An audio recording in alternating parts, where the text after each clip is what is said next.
우리 생명을 구할 수도 있는 아주 중요한 검사, 바로 MRI 촬영이죠. 그런데 만약에 말이죠.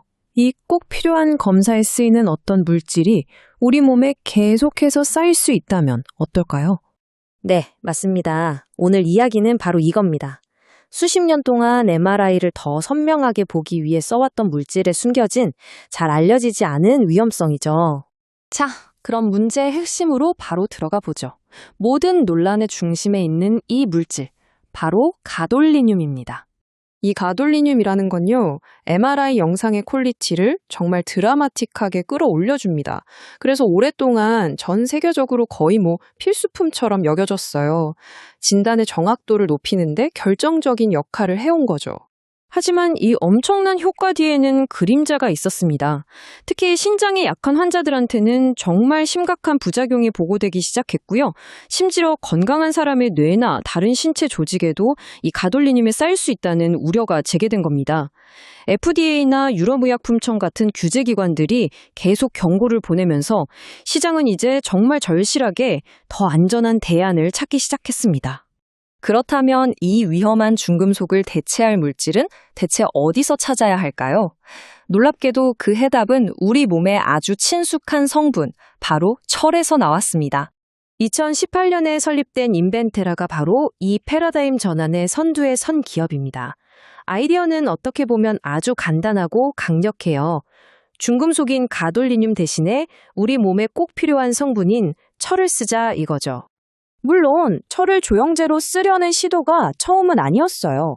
과거에 나왔던 철 기반 조영제들은 영상이 어둡게 나오는 치명적인 한계가 있었고 간이나 비장에 쌓이는 문제 때문에 결국 시장에서 외면받았거든요. 그런데 이 슬라이드를 보시면 정말 흥미로운 게 인벤테라가 과거의 실패 요인들을 정확하게 뒤집었다는 겁니다. 가돌리늄처럼 밝은 T1 영상을 만들어내고 몸에 쌓이는 게 아니라 신장을 통해 안전하게 배출되도록 설계한 거죠. 아니 그럼 인벤테라는 도대체 어떻게 이 어려운 걸 해냈을까요? 그 비밀은 바로 설탕으로 만든 아주 특별한 망토에 있습니다. 인벤테라의 핵심 기술, 바로 인피니티 플랫폼입니다.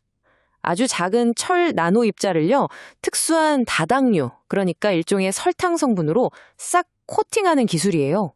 이게 마치 해리포터의 투명망토처럼 작용해서 우리 몸의 면역세포가 이 철 입자를 적으로 인식하지 못하고 그냥 지나치게 만드는 그런 스텔스 효과를 내는 겁니다. MRI 조영제의 성능을 이야기할 때 R1 이완율이라는 물리값이 있는데요. 너무 어렵게 생각할 거 없이 그냥 이 값이 높을수록 영상이 더 밝고 선명하게 나온다고 보시면 됩니다. 인벤테라 기술의 진짜 대단한 점은 철을 쓰면서도 이 R1 값을 기존 가돌리늄보다 훨씬 더 높이는 데 성공했다는 거예요. 그리고 그 결과는 정말 놀랍습니다. 가돌리늄보다 훨씬 적은 양을 투여했는데도 해상도는 무려 10배나 더 선명한 이미지를 얻게 된 거죠. 안전성과 성능, 이 두 마리 도끼를 다 잡았다고 할 수 있겠습니다. 하지만 이렇게 혁신적인 기술이 시장에서 성공하려면 넘어야 할 산이 아주 많죠. 바로 이 시장을 꽉 잡고 있는 기존의 거인들과의 경쟁입니다. 우선 시장의 절대 강자 바이엘이 있습니다. 이 회사는 가독화트레인이라는 신제품으로 가돌리늄 사용량을 60%나 줄이는 데 성공했어요. 그러니까 전력이 완전한 대체가 아니라 위험을 줄여서 기존 시장을 지키겠다 이런 거죠. 또 다른 경쟁자 아줄리티도 있습니다. 이 회사의 철 기반 조영제 페라브라이트가 FDA 승인을 받은 건 사실 인벤테라에게도 좋은 소식이에요. 왜냐하면 철이 가돌리늄의 대안이 될 수 있다는 걸 시장에서 공식적으로 인정한 셈이니까요. 하지만 치명적인 약점이 있습니다. 심각한 알레르기 반응에 대한 박스 경고를 받았다는 거죠.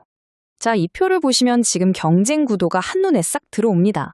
인벤테라는 가돌리늄 제로와 고해상도를 무기로 완전히 새로운 시장을 만들려고 하고 바이엘은 저용량으로 기존 시장을 방어하고 있죠. 그리고 아주리티는 안전성 이슈가 좀 있지만 FDA 승인을 먼저 받았다는 강점으로 시장을 공략하고 있습니다. 세 회사의 전략이 완전히 다른 셈이죠. 이렇게 치열한 기술 경쟁 속에서 과연 투자자들은 인벤테라의 미래를 어떻게 보고 있을까요? 여긴 정말 엄청난 기회와 동시에 아주 날카로운 위험이 공존하고 있습니다. 일단 회사의 성장세는 아주 뚜렷해요. 2020년 시리즈 A를 시작으로 투자를 받을 때마다 기업 가치가 꾸준히 상승했습니다. 특히 2024년 시리즈 C에서는 약 800억 원의 가치를 인정받으면서 시장이 얼마나 큰 기대를 하고 있는지 보여줬죠. 하지만 이런 혁신에는 당연히 막대한 비용이 들어갑니다. 이 그래프를 보시면 주당 순이익의 적자폭이 계속해서 커지고 있잖아요. 이게 바로 그 증거입니다. 특히 돈이 많이 드는 후기 임상시험에 들어가면서 연구개발비를 그만큼 많이 썼다는 뜻이죠. 76%. 이 숫자는 아마 신규 투자자 입장에서는 가장 걱정되는 숫자일 겁니다. 이게 뭘 의미하냐면요. 상장 직후에 시장에 한꺼번에 팔려고 나올 수 있는 잠재적인 매물, 바로 오버행 리스크를 말하는 겁니다. 그러니까 투자 리스크를 정리하자면 명확합니다. 상장 초기에 초기 투자자들이 차익 실현을 위해서 주식을 대거 던질 수 있는 오버행 부담이 아주 크고요. 모든 걸 걸고 있는 임상시험이 만약 실패하면 회사의 존립 자체가 흔들릴 수 있죠. 게다가 여러 번 투자를 받으면서 창업자 지분이 좀 낮아진 것도 잠재적인 위험 요소로 꼽히고 있습니다.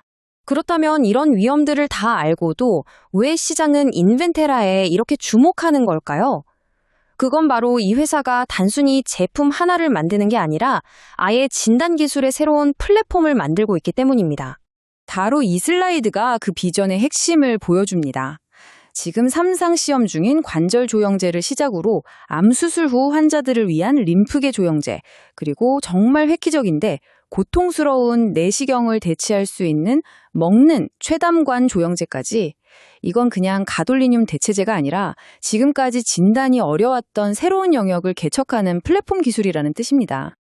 그래서 마지막 질문은 바로 이것입니다. 과연 인벤테라는 단순히 더 안전한 약을 만드는 회사일까요?